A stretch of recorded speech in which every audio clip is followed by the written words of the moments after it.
فرمایا لہم قلوب لا یفقہون بہا، اللہ پاک جل شانہ فرماتے ہیں جس کا دل قرآن کریم سمجھنے کا عادی نہیں، لہم قلوب لا یفقہون بہا، جس کا دل قرآن سمجھنے کے لیے تیار نہیں، وَلَهُمْ أَعْيُنٌ لَا يُبْصِرُونَ بِهَا، جس کا کان اللہ کا قرآن سننے کے لیے تیار نہیں، أَمْ لَهُمْ آذَانٌ لَا يَسْمَعُونَ بِهَا، أَمْ لَهُمْ آذَانٌ يَسْمَعُونَ بِهَا، جس کا کان خدا کا قرآن سننے کو تیار نہیں۔ خدائی فیصلہ سنو، اللہ کے قرآن کا فیصلہ سنو، اللہ کے کلام کا فیصلہ سنو، جس کا کان میرا کلام سننے کے لیے تیار نہیں، جس کو میرا قرآن سن کے مزہ نہیں آتا، جس کو میرا کلام سن کے حلاوت نہیں آتی، جس کو میرا کلام سن کے لذت نہیں آتی، جس کی روح تازی نہیں ہوتی، جس کو لطف نہیں آتا، جس کو کیف نہیں آتا، جس کو سرور نہیں آتا، جو میرا قرآن سننے کو تیار نہیں، جو میرا قرآن آنکھوں سے دیکھنے کو تیار نہیں، جو میرا قرآن سننے سمجھنے کے لیے تیار نہیں، آؤ پھر خدائی فیصلہ سنو، فرمایا اولئک کالانعام،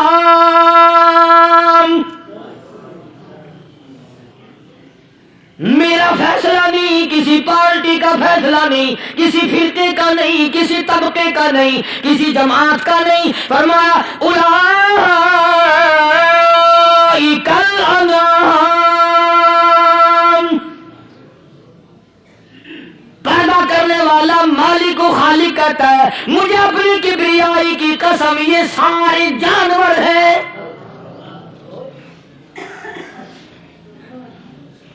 یہ سارے کے سارے جانور ہیں، یہ درندے ہیں جو ایک دوسرے کو چیر پاڑ کر کھاتے ہیں، یہ درندے ہیں جو ایک دوسرے کا خون پیتے ہیں، فرمایا بل ہم اضل، جانوروں سے بھی بدتر۔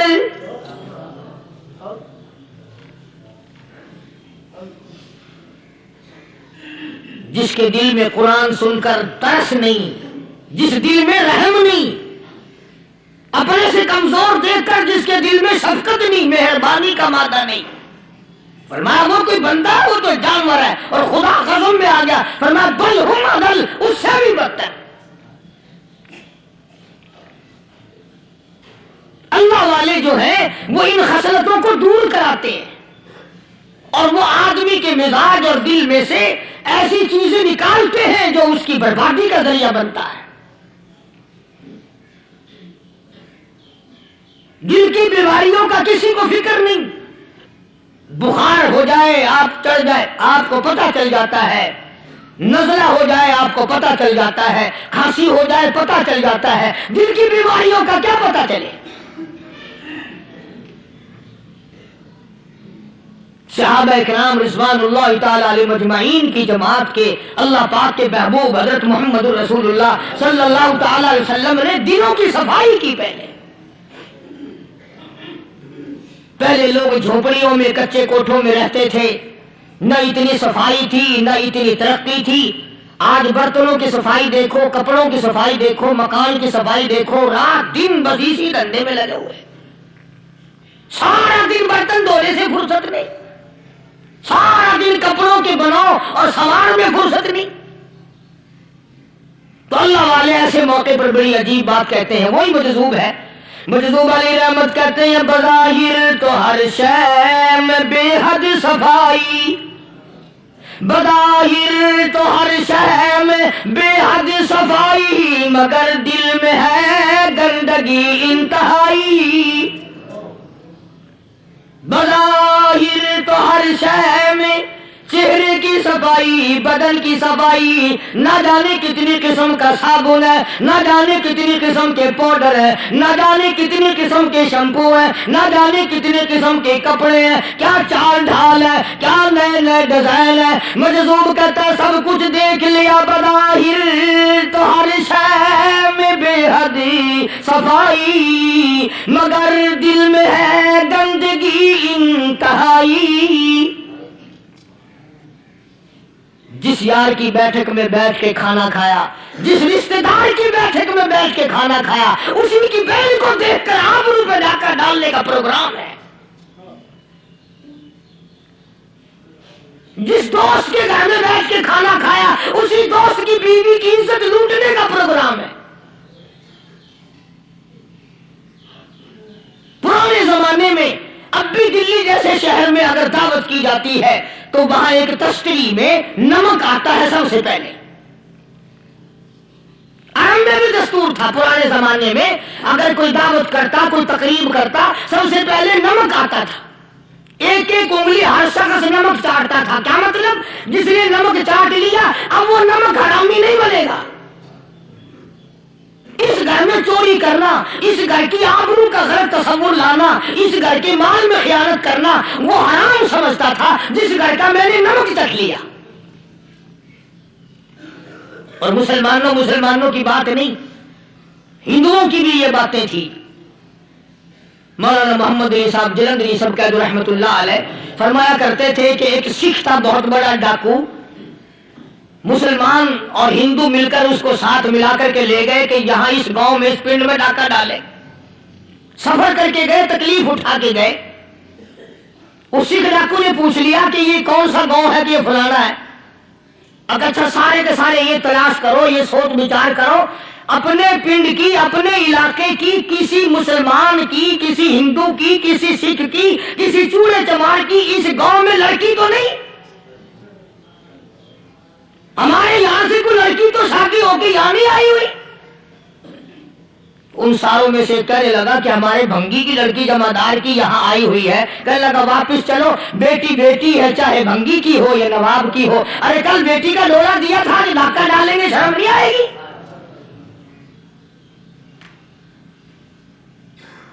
آج وہ تصور کہاں چلے گئے؟ اور ہم سب روتے پھرتے ہیں سکون نہیں، سکون نہیں، اطمینان نہیں۔ ارے اطمینان آئے گا کیسے؟ ہمارے دل پہ ایمان ہے، نیتیں خراب ہے، آئے گا کہاں سے؟ صحابہ کرام رضوان اللہ تعالی علیہ مجمعین کی جماعت نے اس قدر اس بات پہ محنت کی اور کوشش کی کہ غلط لقمہ بھی پیٹ کے اندر نہ چلا جائے۔ چنانچہ میں علی اعلان کہتا ہوں، 1,29,000 صحابہ کرام، کالی کملی والے کے دیوانے اور پروانے، حضور کے یار جانثار، حضور کے ساتھ پھاقا کھانے والے، پھاقوں مرنے والے، پتھر کھانے والے، اپنے بچوں کے ٹکڑے ہوتے ہوئے دیکھ کر لا الہ الا اللہ محمد رسول اللہ کی ثنا بلند کرنے والے صحابہ کرام کا یہ حال تھا۔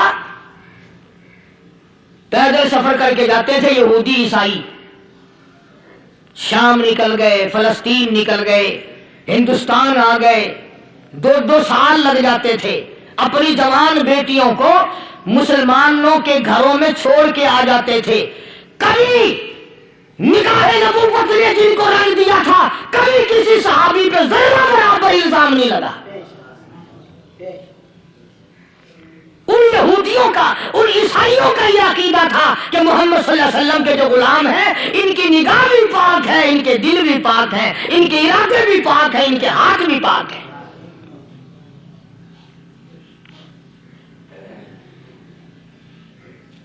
مصر کے گورنر نے، مصر کے جنرل کرنل نے خط لکھا سیدنا فاروق اعظم رضی اللہ تعالی عنہ کی خدمت میں، دور خلافت ہے حضرت فاروق اعظم کا۔ کیا خط لکھا کہ حضور مجھے کافی وقت گزر گیا ہے اور فلاں علاقے میں آپ کے حکم سے ہم نے جانا ہے اور راستہ صرف ایک ہے اور اس راستے میں جال بچھا دیا گیا۔ اب مجھے مشورہ دیں میں کیا کروں، حکم دیں مجھے۔ جال کیا بچھا دیا گیا کہ ہمیں پتہ چل گیا ہے عیسائیوں نے پروگرام بنایا، سینکڑوں لڑکیاں تلاش کر کر کے بڑی خوبصورت حسینہ اکٹھی کی ہیں، ان کو گانے بجانے کی ٹریننگ دی ہے، ان کو اچھی اچھی آوازوں والی لڑکیاں ڈھونڈ کے لائے ہیں، اور انہوں نے یہ پروگرام بنایا کہ جب مسلمانوں کی فوج اس گلی سے گزرے گی ان کوٹھوں کے اوپر چڑھ کے گانا بجانا کریں گے تاکہ ان کے دل میں بدماشی آئے اور ان کا بیڑا رکھو۔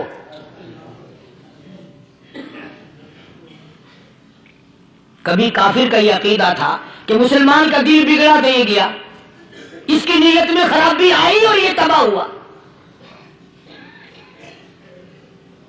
جناب فاروق اعظم رضی اللہ تعالیٰ عنہ نے اسے یہ خط نہیں لکھا کہ تو قرآن پڑھا کر، تو نفل پڑھا کر۔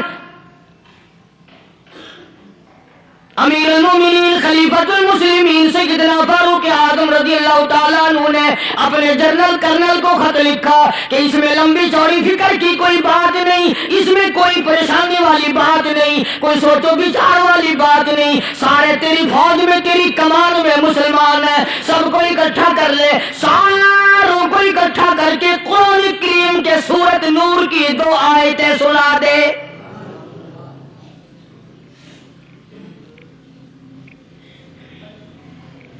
یہ بھی نہیں فرمایا کہ سزا سناؤ، اتنے کوڑے لگیں گے، جو خلاف کرے گا یوں قید ہوگی، یوں کورٹ مارشل کر دیا جائے گا، کچھ نہیں۔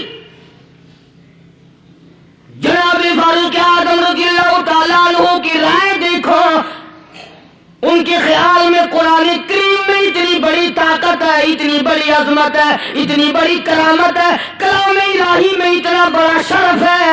اعلان کر دیا، فرمایا اپنے کرنل کو ساری فوج کو، لشکر کو اکٹھا کر کے قرآن کریم کی فلاں فلاں آیت سنا دے۔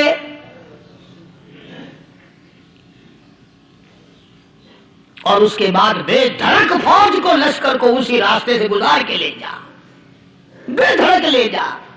ہائے کبھی قرآن کی 2 آیتوں سے کام بن جاتا تھا، اب سارے قرآن سے میرا تیرا کام نہیں بنتا۔ قصور قرآن کا نہیں ہے، یہ میرا تیرا ہے۔ یہ تو اتنی وفادار کلام ہے، اتنی پاک کلام ہے، خدا کی قسم ہزاروں رجسٹروں کے گتے، ہزاروں چائے کے ڈبے، ہزاروں مٹھائی کے ڈبے، لاکھوں کروڑوں دوائیوں کے ڈبے گندے نالوں پہ، کوڑیوں پہ، روڑیوں پہ پڑے ہیں، اور جس گتے نے قرآن کے ساتھ یاری لگا لی، خدا کی قسم کوئی آدمی بغیر وضو اس گتے کو بھی ہاتھ نہیں لگا سکتا۔ ہزاروں نہیں، لاکھوں کپڑے مارکیٹ میں پڑے، پر جس کپڑے نے قرآن سے یاری لگا لی، جو کپڑا جزدان بن کر قرآن پہ چڑھ گیا، لوگ اس کو بھی چومتے ہیں، اور چومنا چاہیے۔ یارو کپڑے نے قرآن سے یاری لگائی تو کپڑا عظمت والا بن گیا، گتے نے یاری لگا لی تو گتا بن گیا۔ ہزاروں قسم کے کاغذات روزانہ ذلیل ہوتے پھرتے ہیں، جس کاغذ پہ قرآن لکھا گیا وہ عظمت پا گیا، جس سیاہی سے قرآن لکھا گیا وہ سیاہی عظمت والی بن گئی۔ ارے اگر مسلمان قرآن کو اپنے اندر پیدا کر لے، اس کی عظمت کو بسا لے، اس کو اپنا لاہ عمل بنا لے، اس کو اپنے سر پہ رکھ لے، تو کیا یہ بندہ قرآن کے ساتھ وفاداری کرے تو قرآن کیا خیال ہے، قرآن بے وفائی کر دے گا؟ یقین نہیں، یقین اصل بات اعتقاد کی ہے۔ یقین کا تو یہ عالم بنا ہوا کہ اگر کوئی چوری کا معاملہ ہو جائے اور کسی پر شبہ ہو، اگر اسے کہو کہ قرآن اٹھا دے تو دیر نہیں لگائے گا، اور اگر کہے کہ فلانی خانقاہ کا کنڈا مار دیا کہ یہ کام میں نہیں کرتا۔ خانقاہ کے کنڈے میں ایمان ہے، قرآن پہ ایمان نہیں۔ اس پر یقین ہے کہ پیر اندھا کر دے گا، اور یہاں یقین نہیں کہ جس خدا نے پیدا کیا اگر میں نے جھوٹا قرآن اٹھایا تو وہ برباد کر دے گا۔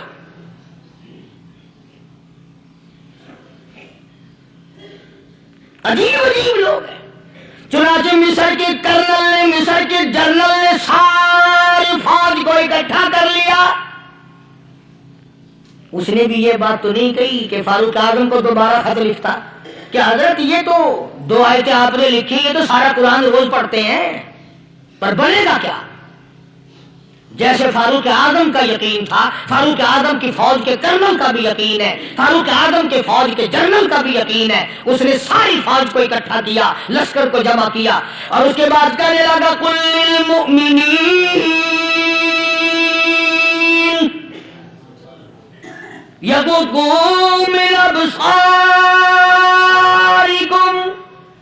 وَيَحْفَظُوا فُرُوجَهُمْ ذَلِكَ أَزْكَىٰ لَهُمْ إِنَّ اللَّهَ خَبِيرٌ بِمَا يَصْنَعُونَ۔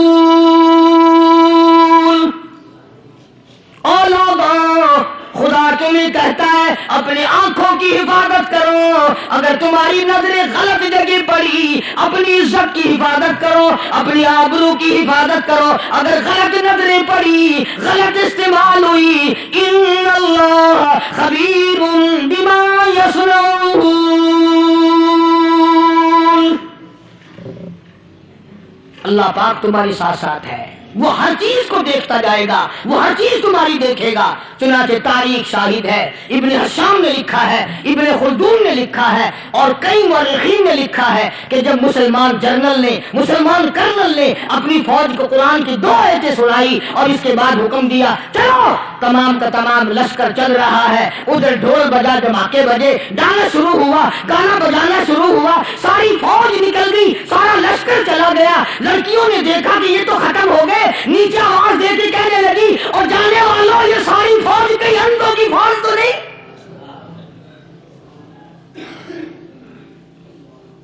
یہ حسن کا نظارہ اور یہ ڈانس اور یہ آواز، ہم ناچ ناچ کے تھک گئی، کوئی سر نہیں اٹھاتا۔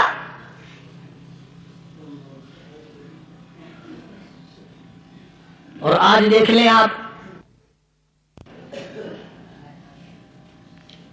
ہر گھر کے اوپر وہ لگا ہوا ہے ایریل،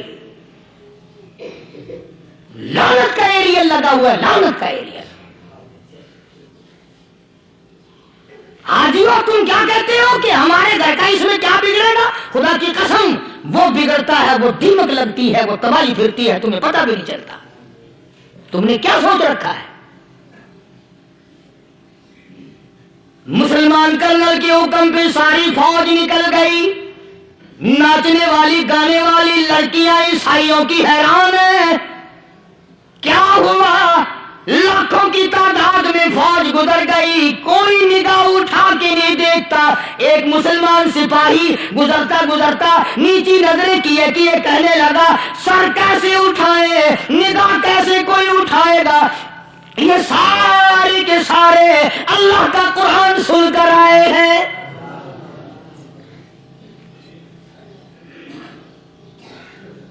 کیسے کوئی نگاہ اٹھائے گا؟ کیسے کوئی سر کو اٹھائے گا؟ یہ سارے کے سارے اللہ کا قرآن سن کر آئے ہیں۔ ان کا عمل ہوا نا قرآن پہ، ان کے عمل کا کتنا بڑا اثر پڑا۔ مورخین نے لکھا، ابن حشام لکھتا ہے عیسائی لڑکیوں نے چھلانگیں لگا دی، کوٹھی سے نیچے آ گئی، کہنے لگی عام مسلمانوں وہ قرآن ہمیں بھی سنا کے جاؤ جس میں اتنی اسپرٹ ہے، اتنی طاقت ہے، جو حسن کے نظارے سے روک دے، جو گانے بجانے سے روک دے۔ یہ تو آدمی کے دل کا سکون ہے، نہ گانا سنتے ہو نہ حسن کا نظارہ کرتے ہو، جاتے والے یوں نہ جاؤ، ہمیں بھی وہ قرآن سنا کے جاؤ۔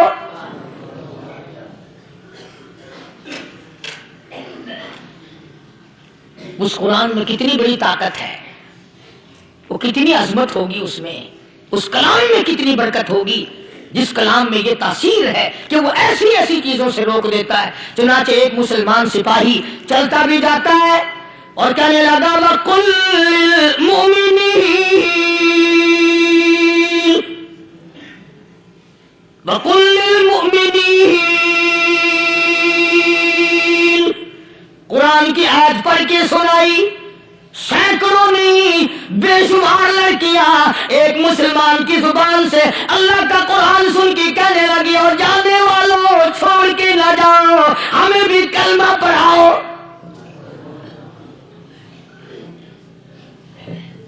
جتنی بھی وہ ناچنے گانے والی تھی تمام کے تمام کلمہ پڑھ کر مسلمان بن گئی۔ اور مورخین نے لکھا ہے آخری دم تک قرآن کی شیدائی اور دیوانی بن کے گزری ہے۔ پھر وہ لڑکیاں جو رات دن حسن و جمال کا پیکر بنی رہتی تھی، علماء نے لکھا ہے جب موت آئی ایک ایک کے بدن میں کپڑے لباس میں موت آئی تو 50-50 ٹاکی لگی ہوئی تھی۔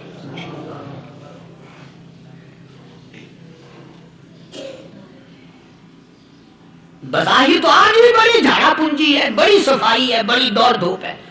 اسی کو مجذوب اعلان کہتا بظاہر تو ہر شے میں بے حد صفائی، مگر دل میں ہے گندگی انتہائی، کبھی اس کے دھوکے میں آنا نہ بھائی، یہ سب ہے رعائی، بس ہے رعائی۔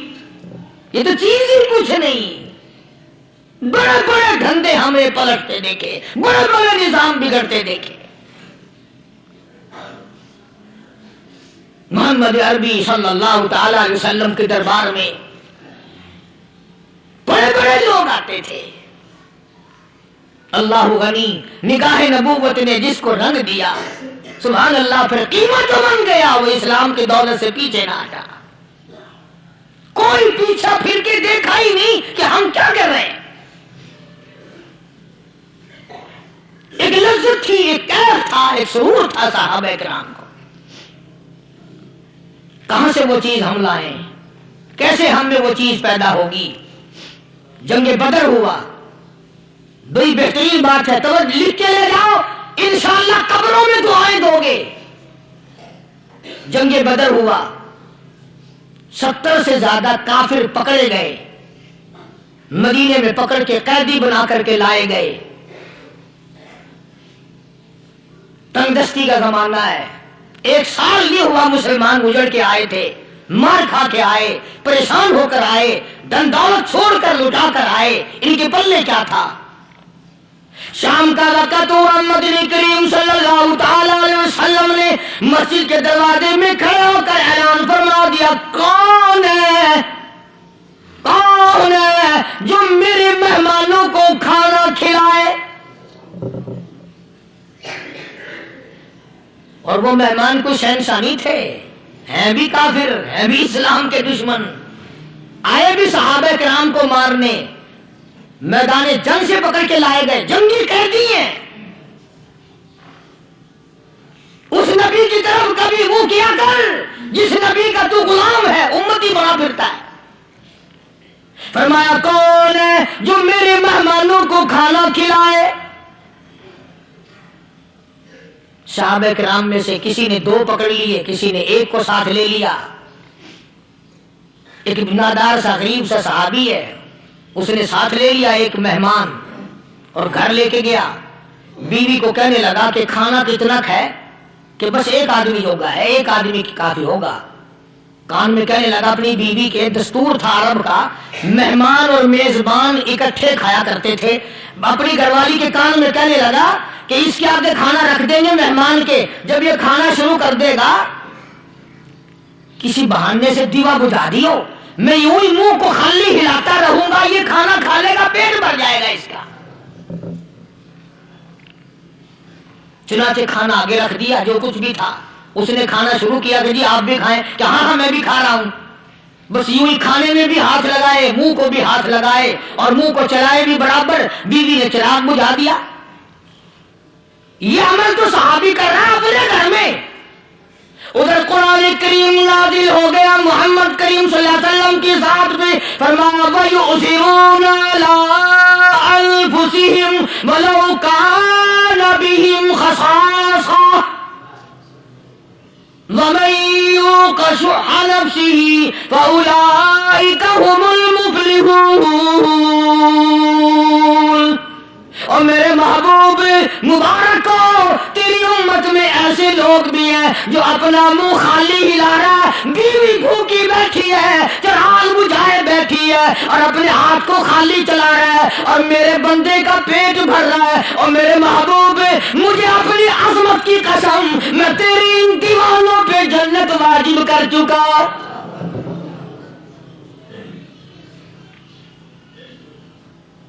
اب حضور صلی اللہ علیہ وسلم نے تو ان کو نہیں سکھایا تھا کہ تو جا کے ایسا کرنا,